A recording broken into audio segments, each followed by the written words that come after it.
Bonsoir à toutes, bonsoir à tous, ravi de vous retrouver pour un nouveau numéro de Monde des Arts et on va commencer par un aveu que je suis sûr vous partagez. On les aime, nos libraires, nos librairies, ces lieux de partage et de découverte. Les librairies indépendantes, on vend en poupe auprès du public. Et là où les groupes d'entreprises de type Fnac, Furet du Nord, etc. semblent battre de l'aile, elles tiennent plutôt bien le coup.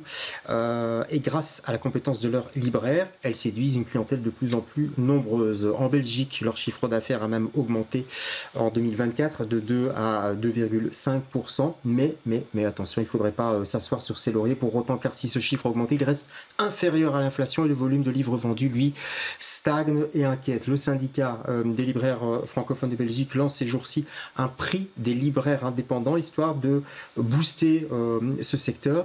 Mais est-ce que cela suffira? Ce métier passion est-il en sursis? Qu'en est-il aussi de la menace de la hausse de la TVA sur le livre? Et si ces librairies sont appréciées par le public, sont-elles suffisamment soutenues par le monde politique? Et puis aussi, qu'en est-il de leur avenir, tout simplement? On va en parler avec nos libraires qui sont sur le plateau. Laurence Coligno, tout d'abord, bonsoir. Bonsoir. Merci d'être là. Vous représentez Scarbook, toute nouvelle librairie. Vous avez même pas un an, je crois. Oh non, on a 3 mois. On vient de fêter nos 3 mois. On a ouvert en octobre. C'est un bébé, si je puis me permettre. Exactement. Mais vous n'êtes pas toute seule, hein? Non, on est deux associés. Mon associée Christine Otten qui n'est pas là ce soir. Et qu'on salue. Voilà. On va faire un peu de pub. Elle tient la librairie. Bah oui, évidemment. C'est quelle adresse exacte? Alors, c'est avenue Léon Maillon, numéro 91 à Scarbeck. D'accord. Près du parc. Chose à faire. Près de Plaski, quartier Plaski. D'accord, ouais. Un peu plus haut. En face de vous, Margot. Bonsoir Margot. Bonsoir. Margot Corentine, librairie La Licorne. C'est ça. Un peu plus de bouteilles quand même, cette librairie? Oui, quand même. Bah, après, moi, ça fait que 6 mois que je suis là, donc finalement, c'est pas forcément moi qui peux en parler le mieux. En tout cas, le directeur de la librairie, pour l'instant, a pris la librairie il y a presque 10 ans maintenant. Donc voilà, on est 3 libraires et... Ça veut dire qu'on peut bouger de librairie en librairie parfois quand on est libraire? Ah oui, moi j'ai beaucoup bougé. Ouais.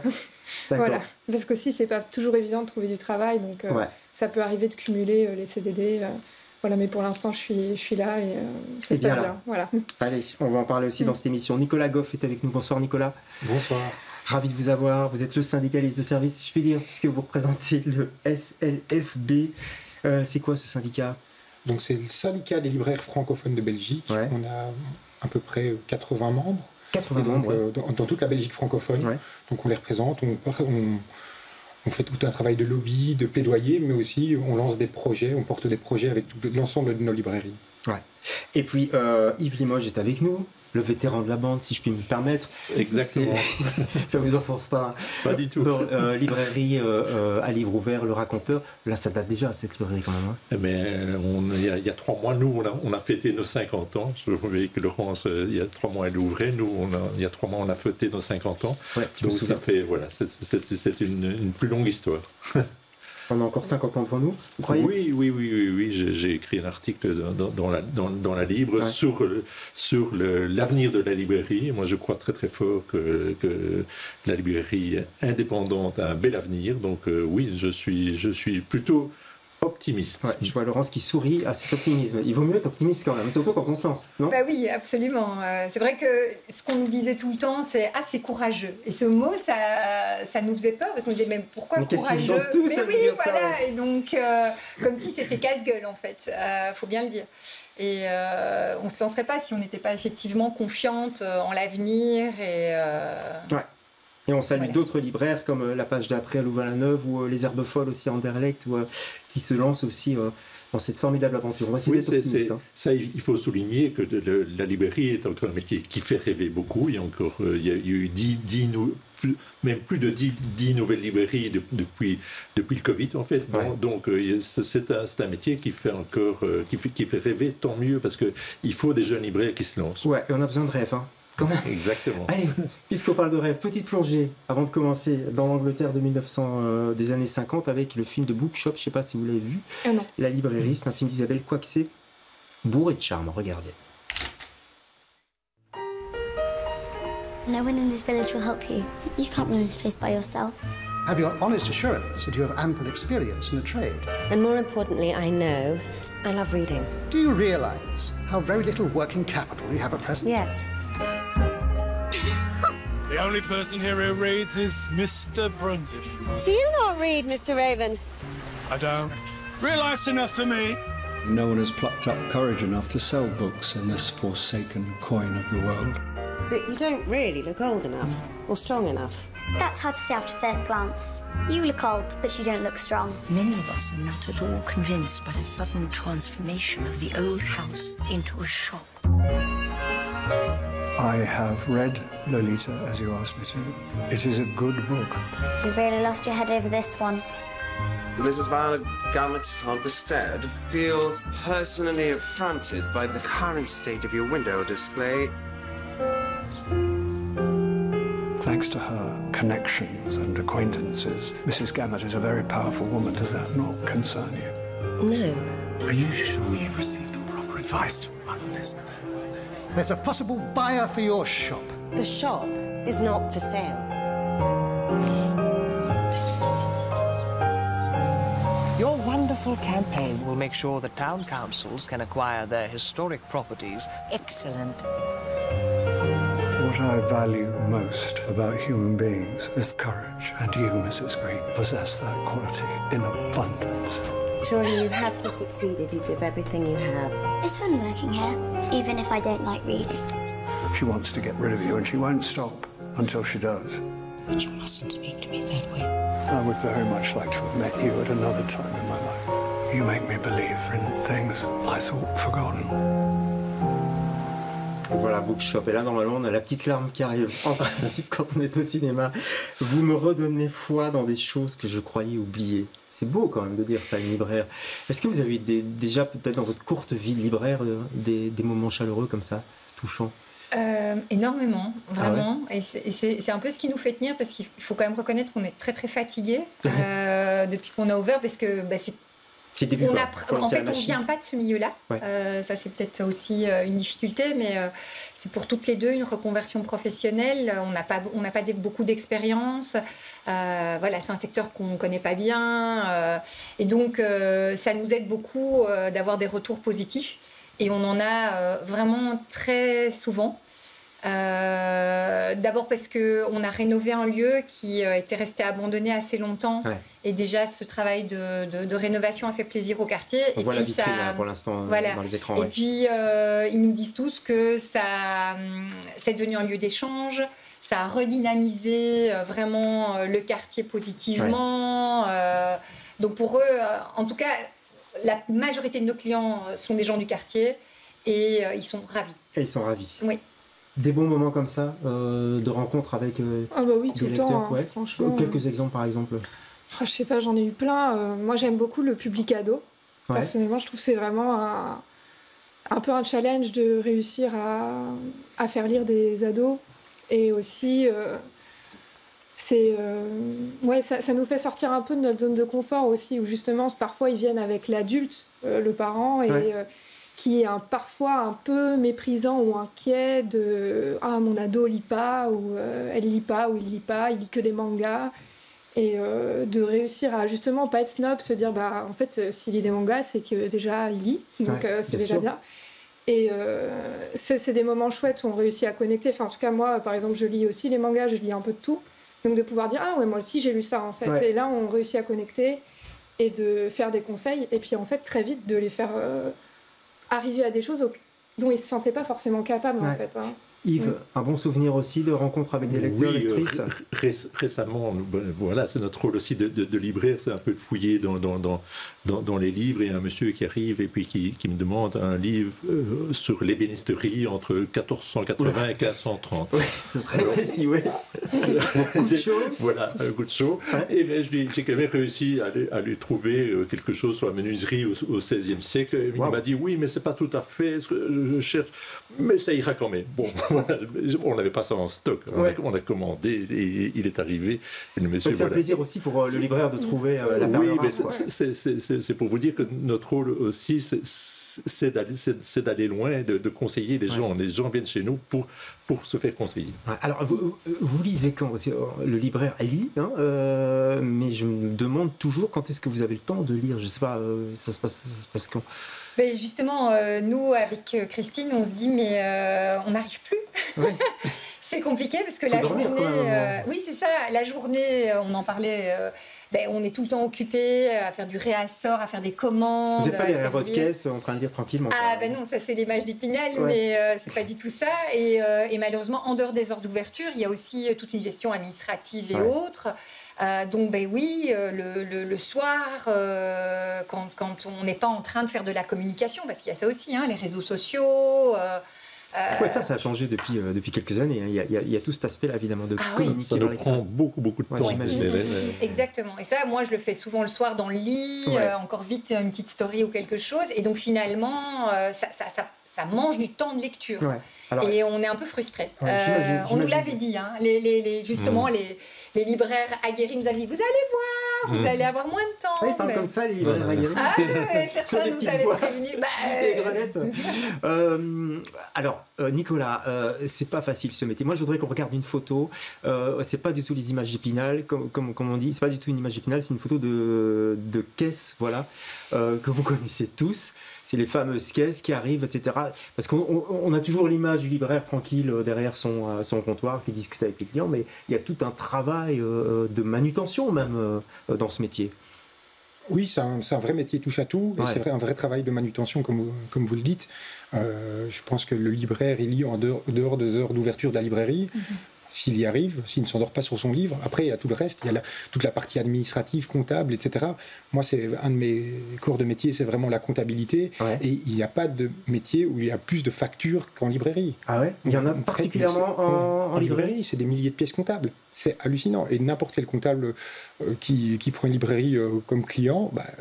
hallucine. Comment ça se fait, ça, Yves Limoges, que ce soit si lourd ? Et parce qu'on a on travaille avec beaucoup d'éditeurs différents. Il y a des grands groupes de distribution, mais même ces grands groupes de distribution, ils ne sont pas toujours bien organisés, donc ils envoient une facture par colis. Donc voilà, et comme on reçoit, je ne sais pas moi, 10, 20 colis par jour, ça fait beaucoup de factures. Donc pour comprendre, Margot, quand des caisses arrivent comme ça dans la librairie, il faut vite, surtout quand la librairie est petite, il faut vite dégager, ouvrir, les réassortir. En fait, ça dépend. Là, par exemple, aujourd'hui, à la Licorne, il y a un peu plus de caisses que sur la photo qui attendent dans l'arrière-boutique. Et qu'est-ce qu'on fait quand les clients sont là ? Il faut courir à droite, à gauche ? En fait, c'est un métier, on est toujours interrompu dans ce qu'on est en train de faire dans sa tâche. C'est le principe quasiment du boulot. Moi, j'ai fait des études pour être libraire, et c'est le truc qu'on nous disait tout le temps. Vous allez voir, vous pouvez pas finir une tâche. Donc... voilà, moi j'ai un petit trouble de l'attention, donc c'était parfait pour moi. Enfin, je m'ennuie jamais, voilà. Mais c'est vrai qu'il y a des fois où ça devient un peu en fait stressant. C'est surtout de voir les choses qui s'accumulent et de se dire ok, là j'ai pas du tout le temps de le faire. Comment on va s'en sortir, parce qu'il y a les caisses, mais il y a aussi les représentants des différents distributeurs qui viennent. Il faut leur accorder du temps parce que on doit passer par un représentant. On peut faire autrement. On peut faire aussi sur bon, c'est-à-dire ils nous envoient la liste des livres qui vont sortir, et puis avec des résumés, puis nous on choisit nos quantités. Donc comme on ne peut pas recevoir tout le monde, il y a une partie qu'on fait comme ça, mais c'est vrai que c'est la qualité de la librairie et du conseil, quand on n'a pas envie de prendre que les grosses sorties, ça fait partie du boulot d'accueillir les représentants et d'écouter ce qu'ils ont à dire, et pour bien choisir en fait. Et organiser les retours, les gens le savent pas, mais les livres qui se vendent pas, il faut les renvoyer aux distributeurs. Et ça coûte aussi, ça. C'est un des secrets du métier, c'est de bien faire ses retours et bien acheter. Quoi, bien faire son retour. Mais d'abord qu'il n'y ait pas trop de retours, parce que c'est pas le but quand même de faire des retours. Nous, le but c'est d'acheter des livres et de les vendre. Et donc, ce que je dis toujours aux libraires, c'est d'abord, avant tout, c'est bien acheter. Quand justement il y a un représentant qui vient, pas acheter trop, pas acheter trop peu non plus. Voilà. Et donc ça, c'est vraiment c'est un peu l'habitude du métier aussi. C'est bien acheter pour que les retours ne s'accumulent pas. Parce que chaque livre, pour moi, c'est un crève-cœur. Chaque livre qu'il faut retourner, c'est un livre, entre guillemets, c'est un peu un échec. On ne l'a pas vendu. Et qui va finir au pilon ? Ça, les éditeurs ne le disent pas trop, mais effectivement, c'est tabou, ça, le pilon. Oui, effectivement, il y a beaucoup qui vont au pilon. Ceci dit, le livre est un produit très écologique. On l'oublie souvent, mais le papier se recycle très bien. Donc, il faut même les livres qui vont au pilon, ils sont recyclés. Donc ça voilà. Les chiffres d'affaires, j'ai parlé d'un chiffre d'affaires qui était un petit peu supérieur en 2024, qui avait augmenté, Nicolas, de peu, mais donc c'est passé de 2 à 2,5%, c'est bien ça? C'est de cet ordre-là, en fait. Les chiffres, ils sont en train de sortir tout doucement, notamment via notre outil de l'Observatoire. On a un outil qui permet de monitorer 43 points de vente, et donc les chiffres, on est en train d'y travailler. On est sur une légère progression du chiffre d'affaires. C'est légère, mais l'inflation est plus forte, c'est ça le truc. Mais la légère progression du chiffre d'affaires s'explique parce qu'il y a eu une inflation aussi sur le prix du livre, qui est de l'ordre de 3%, de 5% sur le livre de poche. Mais donc cette augmentation du chiffre d'affaires, elle ne compense pas en fait tout simplement le fait qu'on vend un petit peu moins de livres. Donc, là, c'est moins positif. Donc il y a eu moins de livres vendus en 2024? Légèrement moins, d'après les premiers chiffres, et moins de ventes, ce qu'on appelle de ventes facturées, donc de ventes aux institutions, aux bibliothèques. On sent bien que les budgets de toutes les institutions sont sous tension. Ça veut dire quoi? Que les institutions dépensent moins, mais les gens aussi dépensent moins? On achète moins de livres? Vous le ressentez aussi à la Licorne? Oui, quand même. Nicolas, En tout cas, c'est relativement stable. Mais par contre, les charges des libraires, elles, ne sont pas stables du tout. Et quand on parle du retour, on parle surtout de l'augmentation, par exemple, des frais de transport qui est exorbitante. Ah ouais. Ça coûte cher, évidemment, de retourner un livre, parce qu'il y a effectivement le transport. Ça vous fait peur, ça, ou tout ce qu'on entend là? Oui, mais justement, c'est un des enjeux. On nous a tellement dit, faites attention, effectivement, à essayer de bien calculer notre coût, éviter le plus possible des retours. Alors là, en 3 mois, on n'en a pas encore fait, donc c'est notre prochaine... Oui. Donc vous vendez tout? Mais non, on n'a pas tout vendu, mais on s'est dit, on se laisse quand même un peu le temps de voir. Il y a eu les fêtes, donc on espérait écouler justement ce qu'on avait en stock. Et donc là, maintenant, on va faire le point. Bon, il y a une autre... Oui, ceci dit, il ne faut pas être trop négatif. Effectivement, c'est un métier difficile. Moi, ce que je dis toujours, c'est le plus beau métier du monde, parce que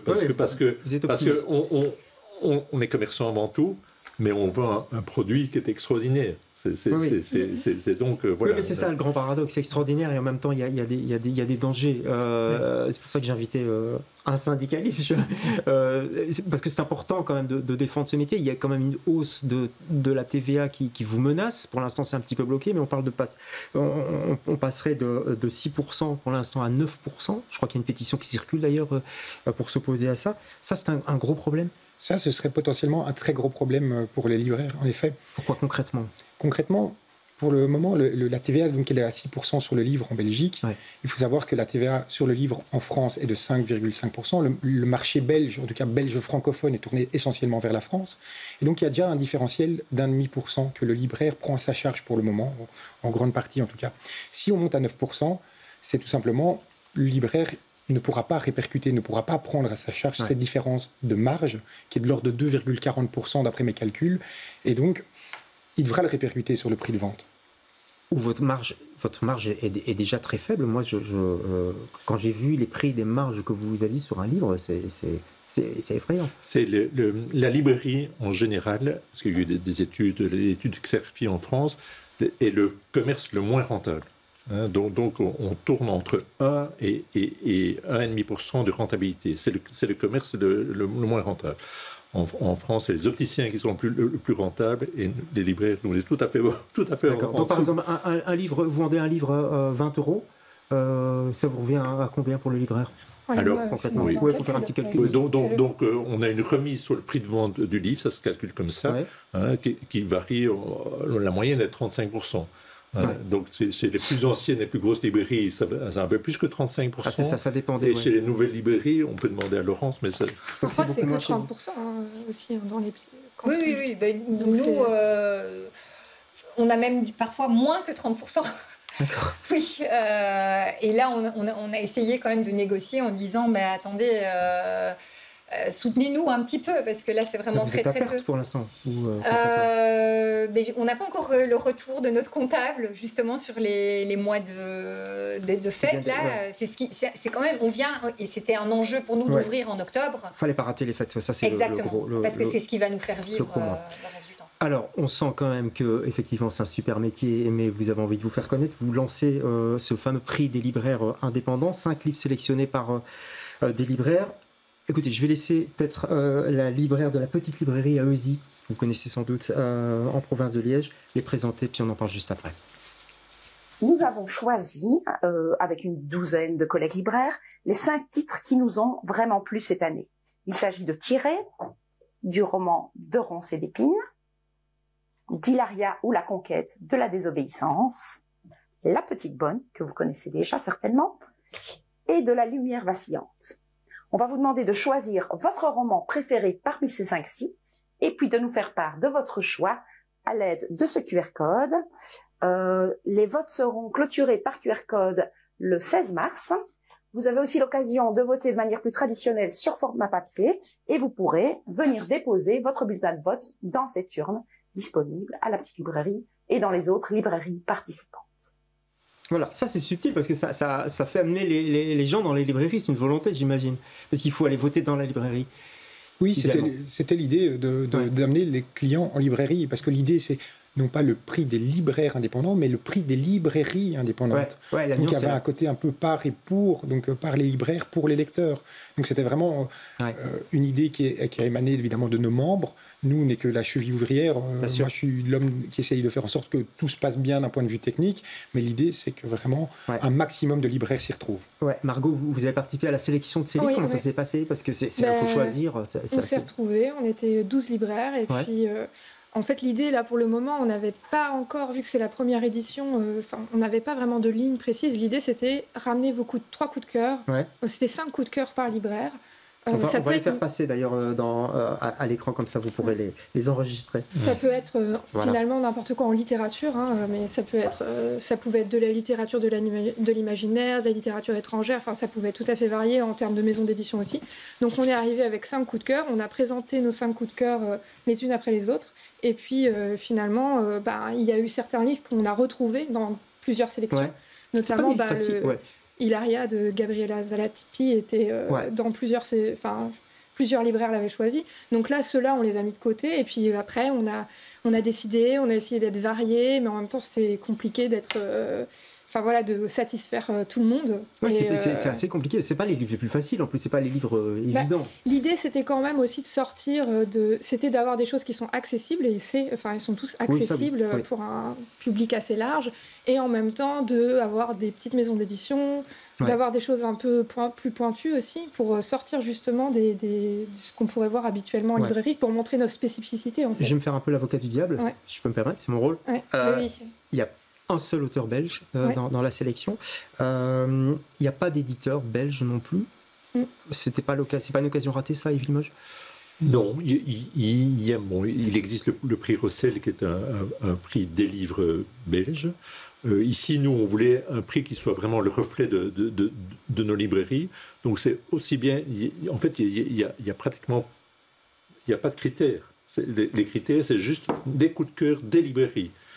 Et donc, il y a essentiellement la littérature en français, mais il y a un livre qui est traduit de l'allemand. Donc, voilà, c'est vraiment les coups de cœur des libraires. Mais c'était peut-être l'occasion aussi de soutenir les éditeurs belges, parce qu'on sait qu'ils risquent de souffrir aussi de cette fameuse TVA. Donc... Sincèrement, je crois qu'on les soutient tout au long de l'année dans nos librairies. On soutient très très fort les éditeurs belges et les auteurs belges. Voilà, mais ici c'est vraiment un prix de nos librairies. Vous soutenez pas Fayard, par contre, ça, on en a parlé. Fayard, pas trop pour le moment. Peut-être que... Ne pas. Voilà. Il faut expliquer que c'est le groupe Bolloré, etc. Est-ce qu'il y a une ligne éditoriale dans une librairie? Je veux dire, on ne vend pas n'importe quoi. Je sais pas, Bardella, sa bio, est-ce que vous la vendez par exemple? Non, bien sûr que non. Non, bien sûr que non. Non. Enfin, en tout cas, moi, je ne serais pas d'accord pour la vendre. Ce serait une discussion à avoir avec mes collègues si eux, ils voulaient la vendre. Mais ce n'est pas le cas. On n'en a même pas parlé, tellement c'est évident. Et donc, être libraire, c'est faire des choix quand même, Laurence? Oui, clairement. Après, nous, justement, on s'est posé la question quelle va être notre ligne éditoriale. Et on s'est dit, on n'en a pas spécialement. Ce sera le reflet de ce que nous sommes. C'est nos choix, nos coups de cœur. On se veut en fait assez éclectique et humaniste. On est parti là-dedans. La librairie indépendante, c'est une question de choix. C'est ce qu'on met sur nos tables, ce qu'on met en avant dans nos librairies. C'est ça qui différencie des groupes Fnac, Furet, tout ça. Oui. Je crois qu'on fait des choix toute la journée. On met nos coups de cœur en avant, on met ce qu'on aime en avant. Bardella, on l'aime pas trop, ben on le vend pas, quoi. Voilà, c'est tout. Bien, on l'aime pas trop. Pas du tout.